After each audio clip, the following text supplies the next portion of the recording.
Good morning. How's everybody doing today? Isn't it amazing when you look up at this stage and you see all these icons to the right of me? All of these people, these pillars in our community, in our music community. Please give them a round of applause and look to your left. Look to your left. Look at this beautiful family, everything they stand for. Give them a big round of applause to the Shakur family. Can I hug you?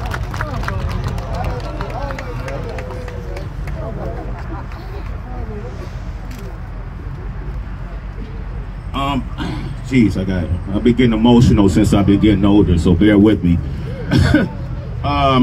Ray Love hit me up and said, hey man, before you could even say anything to me, I just said, what do you need, where, and what time?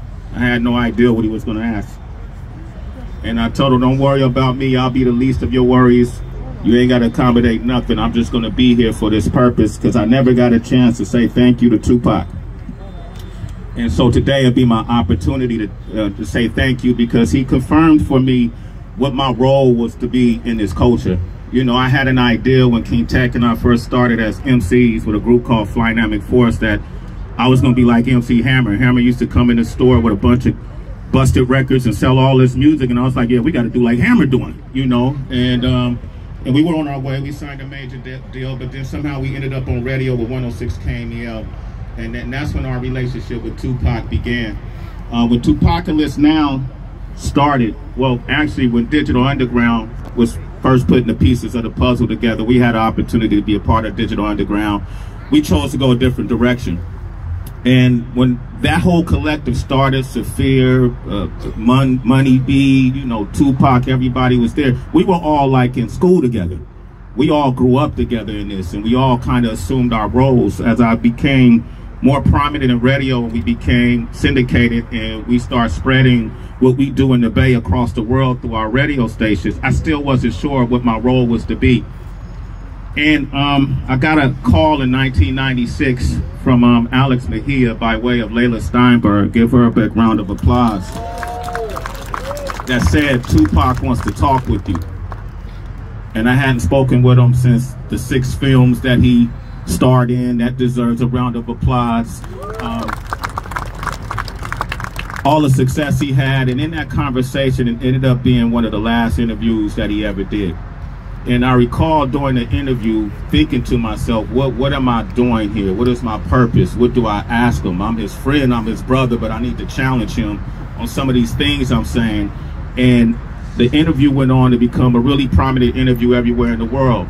So as I traveled the world, when I've been to South America, as I've gone to South Africa, the Netherlands, Germany, they got statues in front of museums of Tupac Shakur, Ghana, Mexico, the Philippines. I'm approached by kids who heard me interview Tupac Shakur, that he's influenced, that he's impacted all over the world. And they want to hear about my experience. And I tell them my experience was just to be a conduit. I understood it. He explained to me that I have to give you this story so you can circulate it around the world. He said to me, when I made all this music, I made it for everything that all the people wanted to hear, the people from the streets up top. And now I'm going to tell them everything they need to hear. So he confirmed to me what my purpose has been, and that's what I've been following ever since, even on MTV, Sway in the Morning, all the different things with Heather B and Tracy G. A lot of that came from Tupac. So I wanted to be here today to say he's a leader. He's an innovator.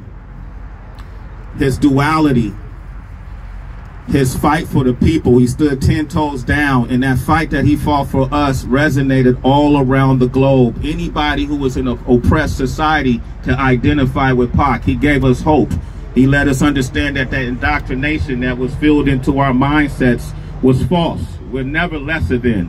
We're only great. We're only greater. And so I'm proud to be here today to be a part of this street naming ceremony. I see murals all over the world of Tupac, so it's only right that we have a street named after him, correct? So let's celebrate today with the Shakur family, and thank you. Your family has been through a lot, you know, and still you stand here strong.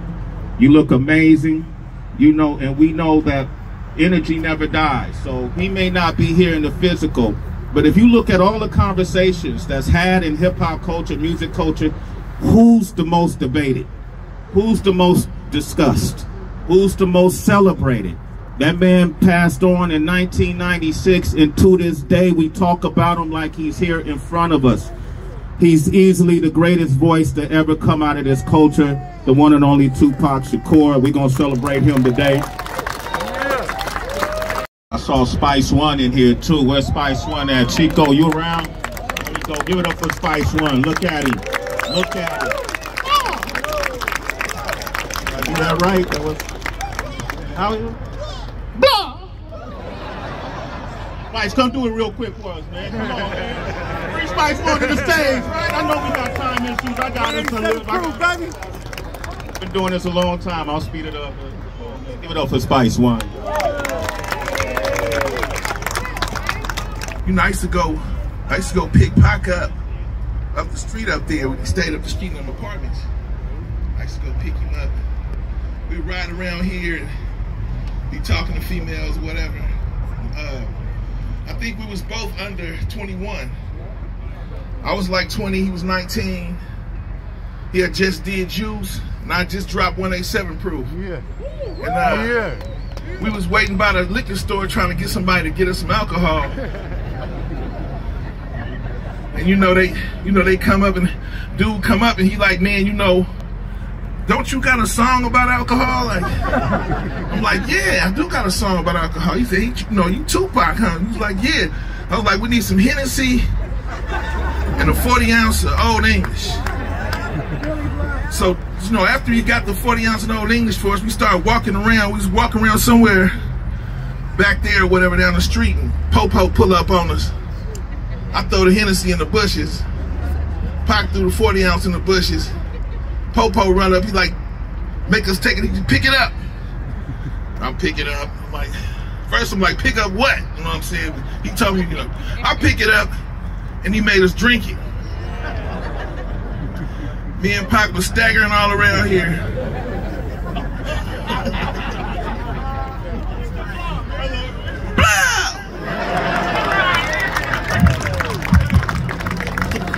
Love y'all, man. Y'all stay tuned. All right, cool. Let's keep it going. All right, next up is the self-proclaimed best rapper to ever exist out of the Bay Area, with the most style and the most fierce eye for directing, best dancer to ever come out of hip-hop culture, best dresser to ever come out of hip-hop culture, the smartest man to ever pick up a mic out of the Bay Area, and he'll battle you and he does not care. He said he wrote a lot of Pac's rhymes but didn't get credit. And he wanted to talk about that today. I told him this ain't the time, it's a time and place for everything, but he insists, you know, if it wasn't for DJ Fuse, there would be no Raw Fusion because his ego was bigger than the town.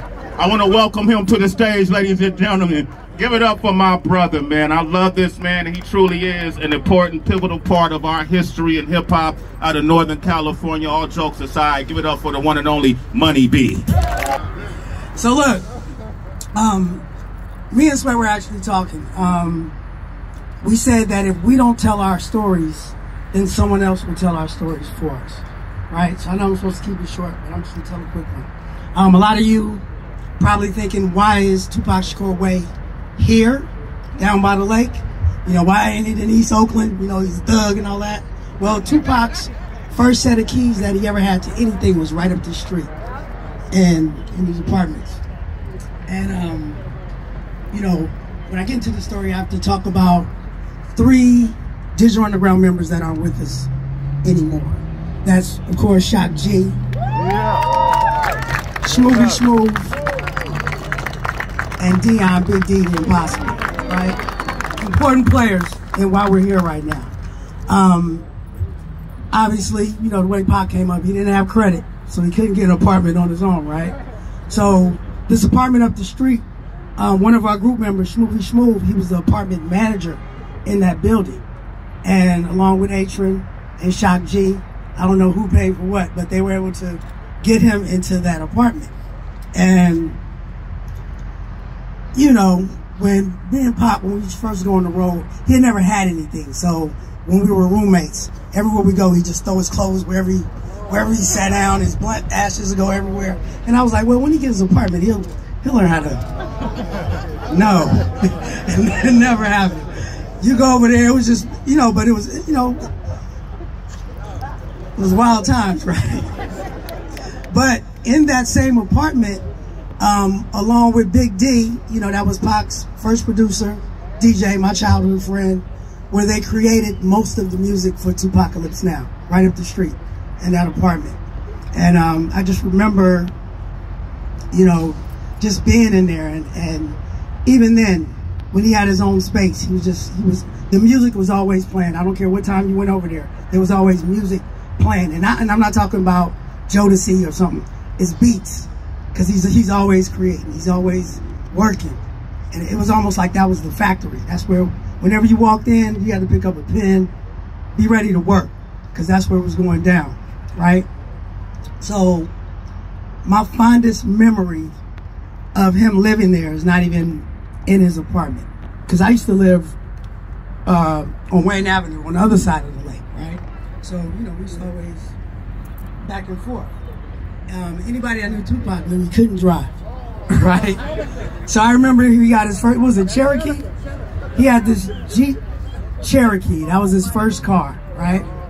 And remember, with Digital Underground, we were with him when he recorded his first record, when he did his first movie. You know, we took him on tour for the first time. But the happiest and proudest I've ever seen Tupac was when he drove his car to the other side of the lake, to my house. I'll never forget it. And he wanted me to get in the car. I was like, nah, right? But, you know, it's just so many memories just from here to there and back and forth. I could go on for a long time about it. Shout out to my brother, Mr. Fab. He's here. You know, he got the key to the city, but Tupac Shakur always had Oakland on lock. That's what's up. Hey, Ray, Seth, love you, Mo. Thank you guys for inviting me, right? I think I just saw Fred Hampton Jr. walk up in here, man. Chairman. Wow. Come on. This next icon that I'm gonna bring up on stage is blood related. We didn't find that out till a couple of years ago, but it made sense because I always noticed him. He was walking in greatness from the beginning, and I think he personified everything Tupac did as well. When I used to hang out at that same apartment everybody's talking about, I used to sit on the couch and hear Pac talk about protecting black women. He talked about financial literacy, even when the mics and cameras were off. That's what he was talking about. And this man has walked in that plight when it comes to business and economy and longevity and being authentic and being a visionary and representing the Bay Area everywhere he go. I see him all over the world, and he's representing the Bay Area, and he's setting fine examples. And I don't know, I think he would beat Money B in a battle. Please welcome the one and only E40. Come on, man. Oh, they done got started. I'm really in a $100 bill with a Monte Claus. Okay. Santa, do you know E40? Oh, yeah. Hey, man, I'm glad I get to get up here on this historical day. My man Ray Love had hit me and say, man, I know you want to say a few words for your guy Pac, man, and so it was mandatory that I made it here. I want to say, first and foremost, when I've been knew about Pac, but I didn't meet Pac until like 92. But the person, where we at? Davis, I think it was Juneteenth or something. And my man Richie Rich, he was there. He was like, he said, we was gonna leave. Double, okay, there we go. Double R was like, hey, 40, I got to give you a Tupac number, man. He wanna get in contact with you. And I say, huh? Tupac? Like that, right? He said, yeah. He did it. I called Pop. I left a voicemail. He hit me. I didn't even know it was his number. I didn't trip. I was like, I tripped when he left a voicemail. He said, yo, 40, word, it's Pop.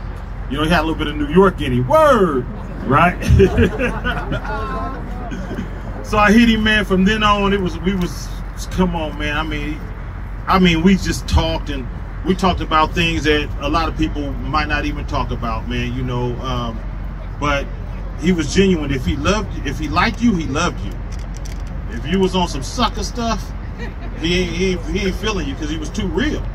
He was the realest rapper ever. He was very bright. You understand me? He was a triple threat. Movies, rap, poet, everything. You understand me? You know, made positive music, self-esteem lifting music for females like Dear Mama. You know what I'm saying? Brenda's Got a Baby, Keep Your Head Up. We can go on and on forever. You know, so all I know is it was always good times. He'd get in the studio, and when we in the studio, he would actually write within like 10 minutes, write his whole verse. I never seen nobody write that quick. He was incredible with the pen. Last time I seen him, we was in Calabasas at my Practice Looking Hard video, and it was a star-studded event. We was on my trailer. He playing songs that I never heard before. He was just telling me about Machiavelli. I was like, I'm Fonzarelli. He was like, I'm Machiavelli.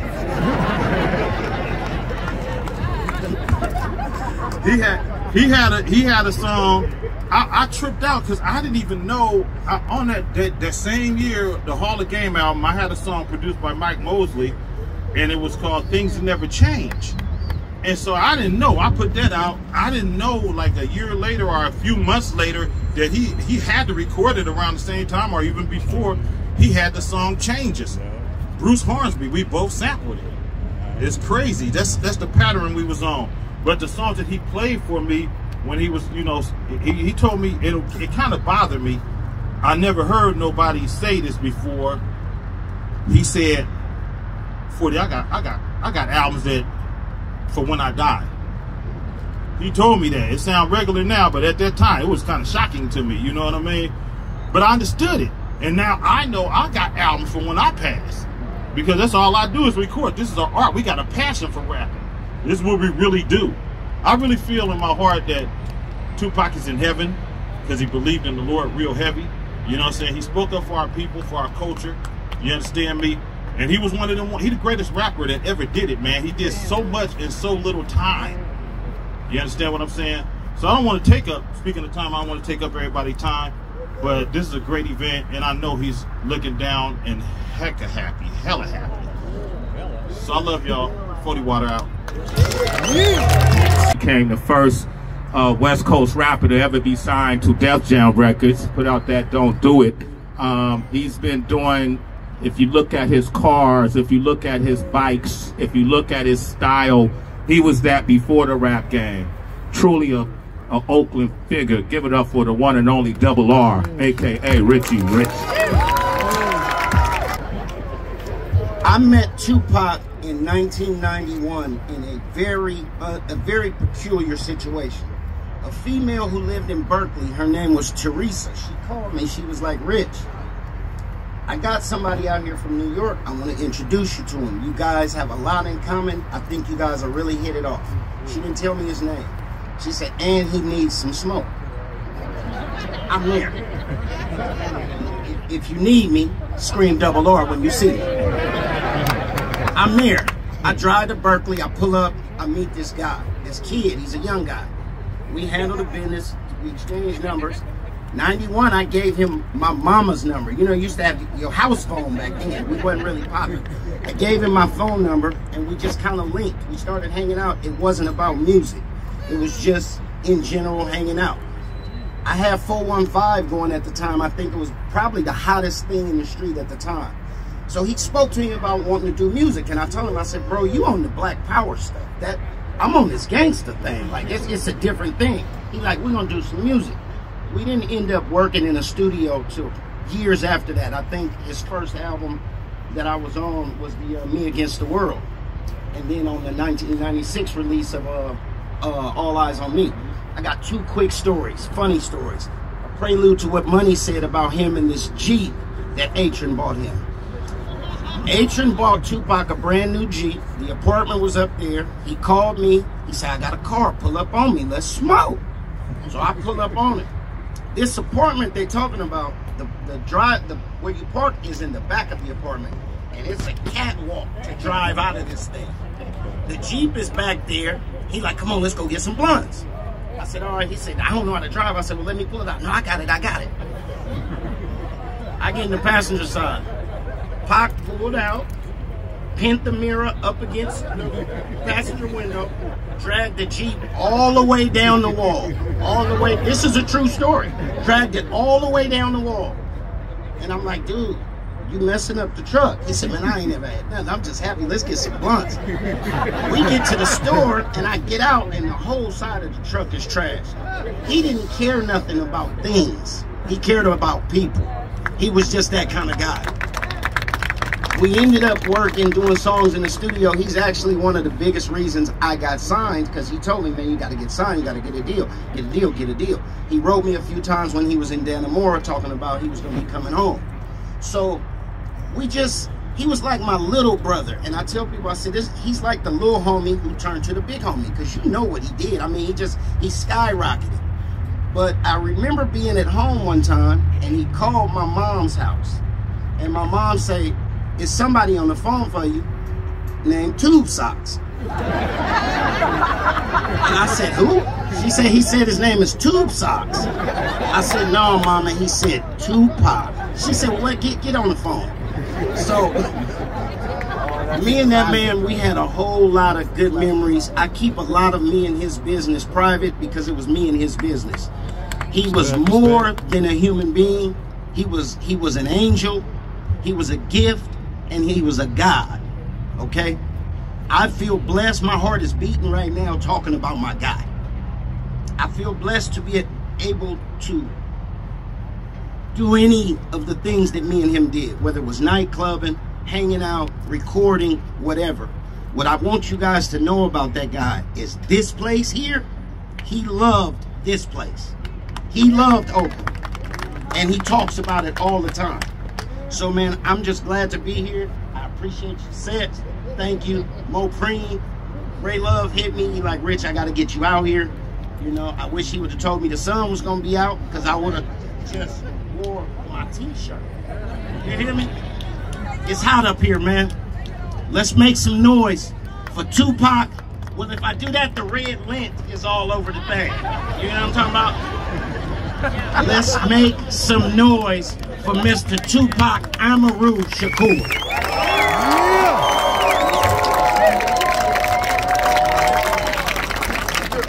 He went on to become the first hip-hop artist to ever go diamond. Cartoons. He had a cartoon series. He has every award in the book, whether it's Grammys, American Music Awards, NAACP Awards. He has them all. He lifted people from the Bay Area and gave them opportunities and put them on the road to see the world, to perform on the biggest stages and bring those experiences back and pollinate them throughout the whole entire Bay Area so we can all be inspired. So when this man gets up to speak, I really want you to celebrate him, because that's not what he does. He walks with humility in his purpose. But I want to say to him, man, you're an incredible human being. I appreciate the relationship you have with Tupac, and I appreciate the relationship you have with the Bay Area. Please welcome the one and only MC Hammer. When he say he got his game from Oakland, he's talking about Oakland, the spirit, the culture, the ancestors. He's talking about the Pullman Porters, who was the first black organization to take on the corporation. He's talking about Bill Russell, who became the first black head NBA coach. He's talking about Frank Robinson, who became the first major league black baseball coach. He's talking about 1963 when Malcolm X came to McClymonds High School. You know who was with him on that day? Cassius Clay. He's talking about Ali. He's talking about the two cats that was sitting at McClymonds High School when Cassius Clay came. And they had a conversation, and that conversation led to these two young men, one named Huey Newton. They got inspired. If you're going to really understand what the culture of this is, you can't fake this. When he say he got his game from the town, he's talking about those trailblazers. He's talking about their commitment. Then came the rest of it, the Panthers. The hip-hop thing didn't come to the 80s. Short was the first one that started doing that here in Oakland. I came right behind him. But the rap is one thing. But representing the people, understanding the people, loving the people, giving back to the people, supporting the people. That's what the town business is. That's what town business is. I don't respect you when you say you town business, your only contribution is who you knock down. Anybody can do that. Matter of fact, my homeboys know what I always tell them, man. All you cats I know, you only knock down people you know. When the other cats come, I don't see you. Y'all respect outsiders more than you respect cats from the town. So I don't really hang with you. Plus, you like rap more than I do. But no, for real, they like rap. It's like a movie, you know. But the Pac that I know, Spice One had a video, and Pac got there early. Then I got there, and that's a miracle that I was there early. But some cats came, and Pac came by itself, and I saw that they, you know, body language. Y'all know what it is. They was kind of starting to feel themselves the way they was addressing Pac. So I told Pac, hey Pac, come here for a minute, man. Stand right here, right next to me. Then I said, them cats, hey man, what is this? Is a problem with Pac? And no, Hammer, we were just telling him how much we love his music.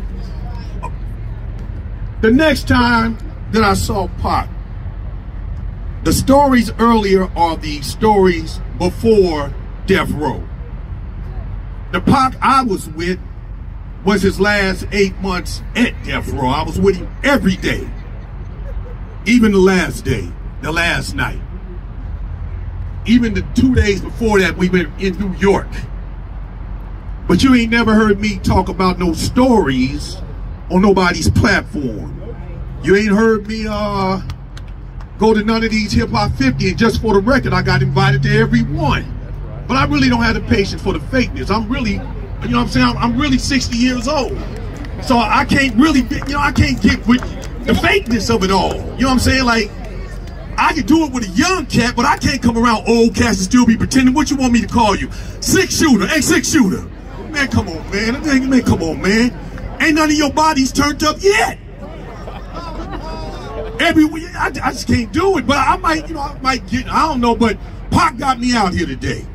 My first Hip Hop 50 event that I said yeah to, the only one, is to come and say how much I love Pac, right? So let me just say this.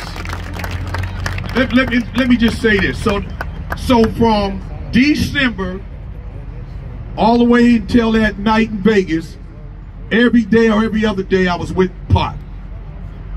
We made plans. We strategized. I even strategized that last night. I strategized 2 or 3 days before them. I told them how we need to go to Vegas. The thing is this. Tupac, hands down the greatest rapper ever. It's not even a question of that. It's not questionable. I'm not into what your first or your last bar is, your punchline. I'm talking about the totality of what you said. Right. If you want to do that, that's a different kind of contest. If we gonna talk about the substance of the music, the spirit behind the artist, and who he is, Pac is the greatest ever. I walked into the studio, and Pac had already recorded a new Hammer song. And I was like, what's this, Pac? And he said, man, I gotta, you know, I told you I'm gonna make sure you tight. So, I push the button, and here come the skin tight. Boom, boom, boom, boom, boom, boom. You wonder why they call me Hammer. I say, oh, like that, Pac? So I laid that down. And then a week later, he said, go to the studio, Hammer, and push the thing. And I pushed the button, and it said, come listen to my truest thoughts, my truest feelings, all my peers doing years behind all these killings. How many bodies must we witness before we see it's hard to live this life without God, so we must ask forgiveness. Ask mama why I got an urge to die, and witness the tears flowing free from her eyes before she could reply. For we were born without a silver spoon. My broken down TV shows cartoons in my living room. One day I hope to make it a player in this game. Mama, don't cry long as we try. Maybe things will change. Perhaps it's just a fantasy. A life where we don't need welfare and we share with our own families. Maybe it's me that causes the fighting and the hurting in my room, crying because I didn't want to be a burden. Watch mama open up her arms and hug me. And I ain't worried about a damn thing because she still loves me. In this game, it's lessons for your eyes to see. Though things change, the future's still inside of me. We must remember that tomorrow comes after the dark, so you will always be in my heart with unconditional love. I said, Pop, what you want me to do with that? He said, I need you to rap that.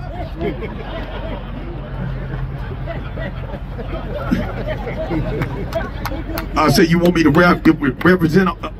He said, Hammer, just follow me. This needs to be said to our folks. I want you to say it, not me to say it. I want you to say this. So I laid down the record.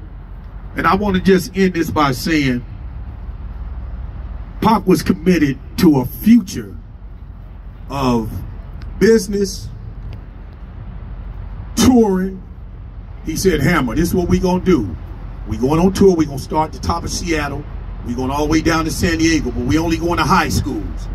And this is what it's gonna be. In order for anybody to get in a concert, they're gonna have to have at least a C+ or better. I said, oh, is that right, Pac? He said, yeah. Then I'm gonna tell him Uncle Hammer made us do it. I love you, Pac. I love the family. I appreciate y'all coming out here, supporting him. Not only do he deserve a street, he deserves so much more. He was taken away from us, and I just give God the glory for his life and his town business forever. Rest in peace, Pac. I would see him all over the world, and anytime I saw him, I look at his eyes and see his brother, and it made me feel like I was nearer. And he's here today. And I didn't even know initially he rapped until he said, how it go? Met Mercedes DeMello, quite a nice fellow. Met 3T and I hit her a cappella. Give it up for the one and only Mopreme, Kamani, Shakur. Come on. What's happening? Power to the people. Power to Tupac's people. And power to Oakland. I want to say thank you to Oakland. Thank you to the town. All my colleagues in the house. We put it down in the early 90s. I wrote Feels Good right over here. You know, Pac wrote Tupacalypse Now right over there. We grew here. We grew here. And we grew from the love from the town. I wish it was longer. I wish we could have been here longer to do more. But we really appreciate the love and support we've had all through the years, all through the films, all through the music. Starlight Studios, you know, all over. Atron's in the house, Man is in the house, Mouse Man is in the house. You know, the ones we lost along the way. Yacht used to be out here with us. Big D, the Impossible, was in my wedding. You know, Shock G, rest in peace, Shock G. You know, we got a lot of history here. My first manager, Atron Gregory, is here. You know, Mac Dre, for sure. You know, we grew up with the Double, you know what I mean? Spice, Extra Large is in the house. I mean, this is family. It's a family affair. And I knew we didn't you know, day one grow here, but we grew here. We grew here from the love from the bed. And, you know, my sister used to stay with us over here as well. So, you know, I just want to say thank you, much love from the family, and, you know, welcome to the Tupac Shakur way. Yeah. We missed, before we bring up Seth, we got the chairman himself, Fred Hampton Jr. here. And I thought we'll give him a few seconds to say some words. He came all the way out here. Please give it up for Fred, Chairman Fred Hampton Jr.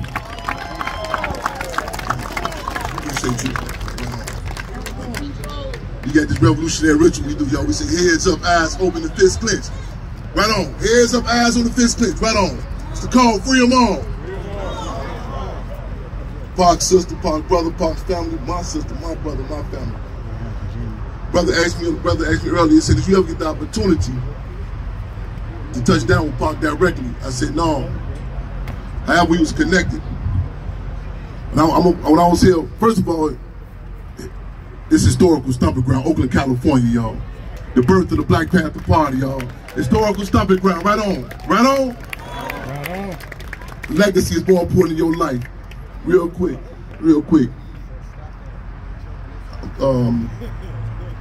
Pac as well as myself, I'm an attorney towards those concentration camps, quote unquote, those prisons. My mother was 8.5 months pregnant with me when she was locked up. Pac's mother, Finn, was locked up with me. You know what I'm saying? You impacted before you even get here. That was our first contact with the American judicial system. I was held captive in the concentration camps. I'm in one of the most, well, first I also want to say shout out to all you brothers and sisters at this stage real quick, y'all. Me and E40 got some unsettled beef about that pool table, that pool game we got to handle it, but respect, shout out to everybody. Sister Comrade, Secretary Carol Fire, Field Marshal, CRC, respect y'all. To the people, it's been a few people who said without the people, revolution is impossible. Without the people, revolution is impossible. One of the most somber days I recall when I was held captive, and I was locked up about 9 years. One of the most hard-hitting, H-A-R-D and H-E-A-R-T, hard-hitting days I recall. When I was in a place called Clantraya, they called it Centralia, we called it Clantraya. And when that word came down, that Pac, they took Pac out. The Pac was assassinated. We said that when we first heard about it. You had grown men, leadership from different street tribes, not gangs. We said the worst gang in Chicago was the police department. But it was leadership that was held captive in those concentration camps. And you could cut it with a knife, how hard it hit us. Grown men. Pac represented the people. Right on? He was connected to the people. He was connected to the legacy of the Black Panther Party. Pac was a Panther Cub. Pac was a bad motherfucker. Right on? We say their legacy, protected, respected, never neglected. There's no other place. It should be right here, man, Oakland, California. I'm impacted by it. He was impacted by it. Everything. Again, this is the birthplace of the Black Panther Party, y'all. Again, I'm honored and humbled to be here. Long legacy of Pac, long legacy of the Black Panther Party. Protected, respected, and never neglected, y'all. Power to the people. Free them all. In the powerful ways that she addresses audiences about her brother, his legacy, the foundation that she's the president and CEO of, the work she's been doing when he received that Hollywood what is that, the star on the Walk of Fame. You know, that was amazing to watch her receive that and to see the emotion. So can we all stand up and then also donate, look into the Tupac Amaru Shakur Foundation and donate as much as you can. But I want to bring her to this podium and please show her some love, his sister, the one and only Seth Shakur. I ain't mad at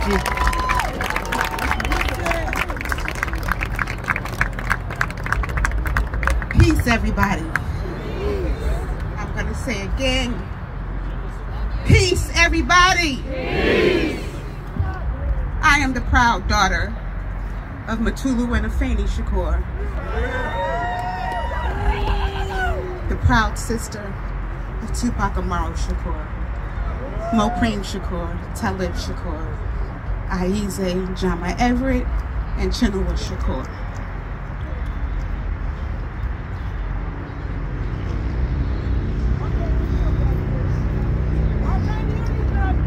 What do I need to do?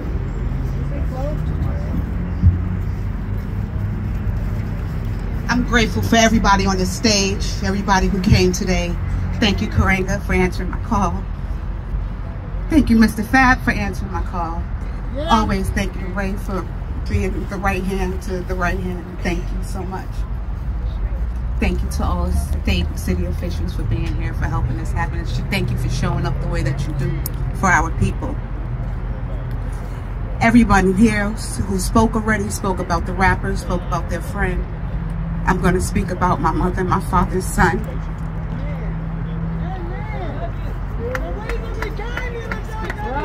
Who died at 25 years old in gang violence by the hands of another black man, by the planning of another black man, whoever that man may be.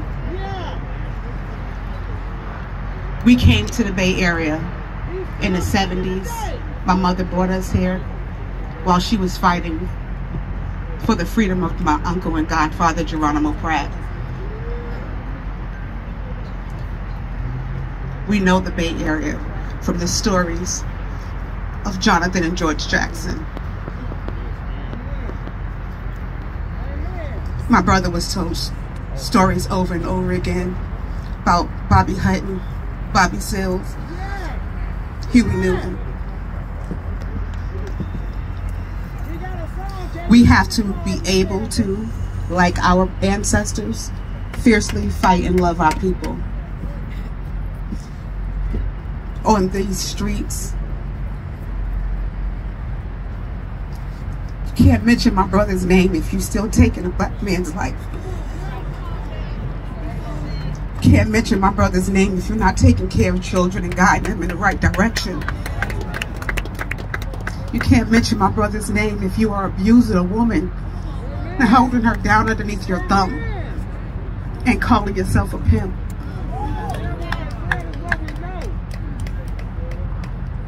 We're gonna plant a peace pole. We plant across the country. We first saw a peace pole at the Regina Mundi Church in Soweto, South Africa. And this church is where the students ran for safety when they was fighting the oppressors. We took that tradition of this peace pole and we're planting it across the country for our people, our children.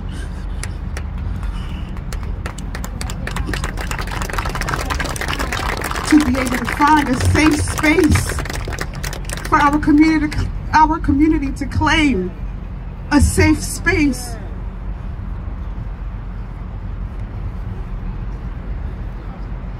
My prince, I believe in Jesus because I know it can happen, because I've seen it happen.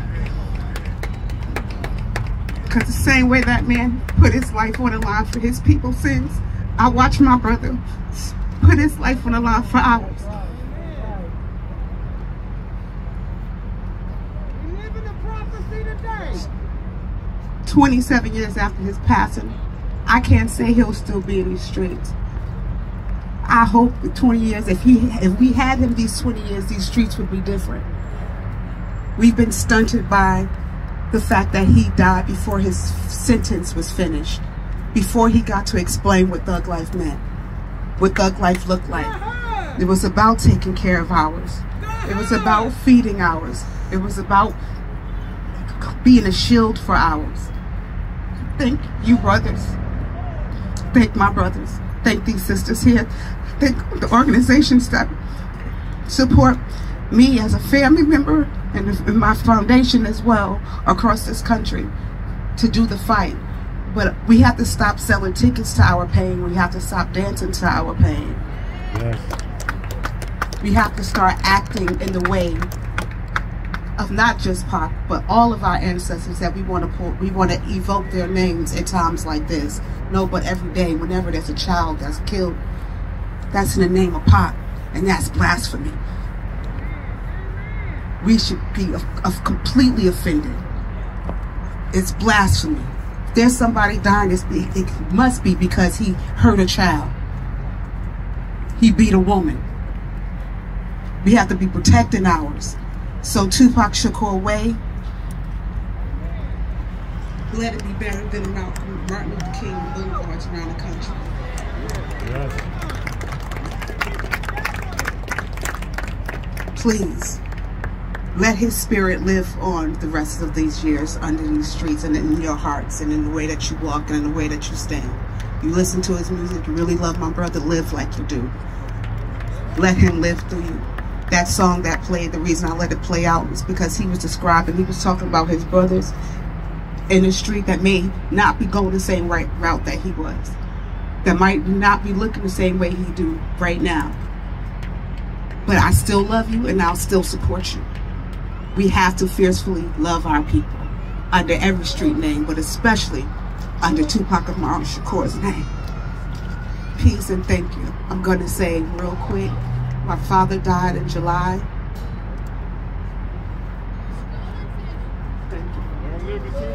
He gave his entire life to this struggle. He had 6 months out of prison. And in those 6 months, he wrote hard, real hard. He was in the studio, he with cancer. In the studio, he was making albums and writing books, still feeling like his message wasn't complete. Let's be able to finish each other's sentence and finish those thoughts. I'm going to say straight ahead like Mutulu said, and please repeat it. Straight ahead, like Mutulu said. Peace, everybody. I want y'all to put your hands together for the man that I know was the glue in putting all this together. Give it up for the one and only Ray Love. The Bay Area has such a powerful history. When we first got into the business, it was like there was 130 independent record labels here, and we was fans of Richie Rich and 415. We was fans of Digital Underground before we even met Atrium, Underwater Rhymes, and all of that. We was fans of Hammer and 40, and you know, we bought all of this music, and the culture, Oakland was just perfect of an incubator to create what it is that that became of it.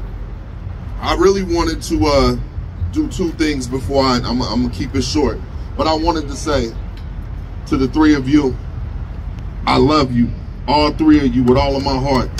And you guys have made a major sacrifice. You sacrificed your parents. You shared your parents with us. You shared your brother with us.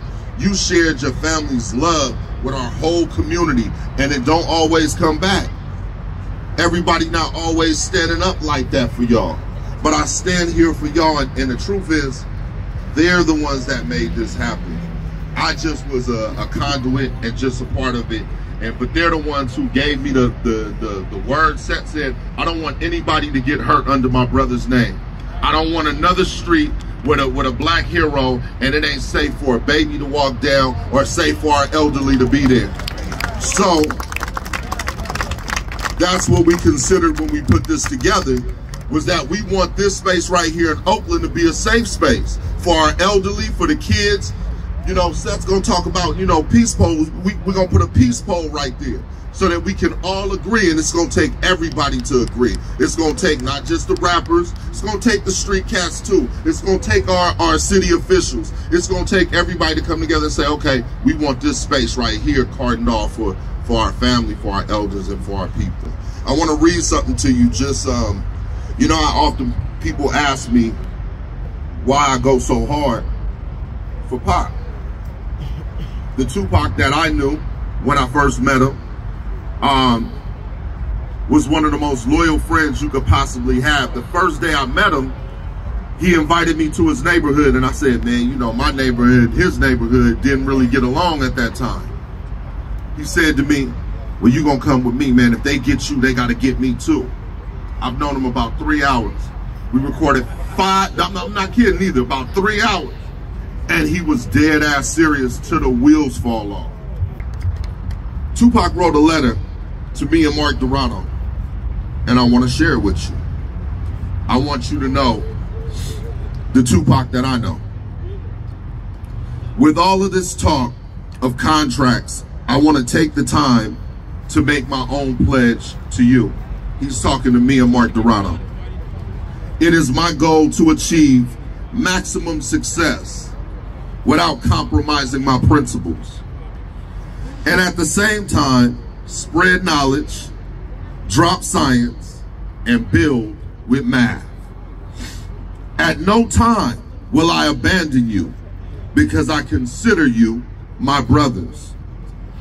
Through thick and thin, you will find that my loyalty remains pure. I wish the two of you the hypest happiness that one can acquire on this earth. And I pledge all of my strength, and I pledge my all on the strength of my word. My word is my bond. For eternity, I remain Tupac Amaru Shakur.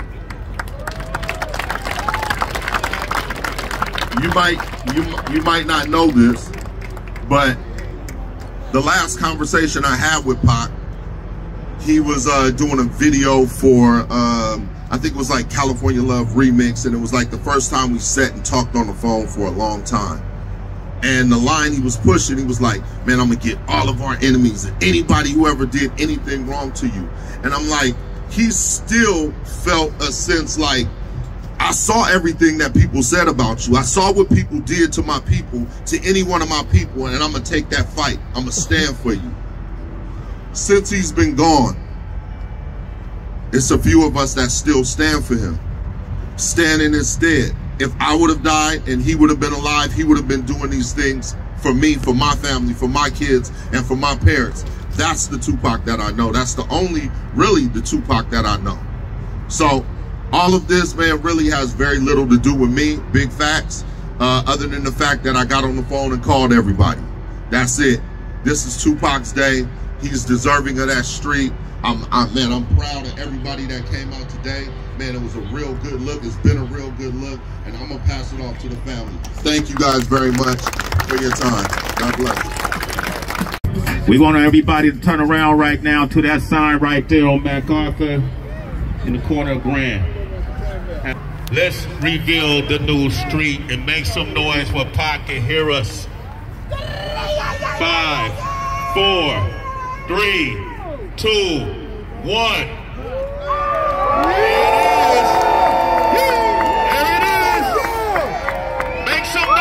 Tupac Shakur. Tupac Shakur way. Give it up. Nah, there were pictures and videos, and that ain't even all the audio. Some of the audio will never be heard. That's just the top secret. We got people still 30 years later don't want to hear it. I'm not